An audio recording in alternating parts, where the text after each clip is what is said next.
Hey everyone, today let's dive into the simple DAX functions in Power BI. First up, the sum function. It adds up the values in a column, making it perfect for calculating totals. Let's demonstrate the process. First select the column, then apply the sum function. Syntax for the sum function is sum, then the column name. Now average function. It calculates the average value in a column, great for finding averages. Demonstrate the process, selecting the column and then applying the average function.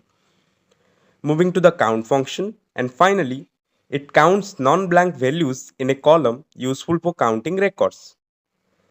Same here also the functions is same. Select the column, then apply the count function.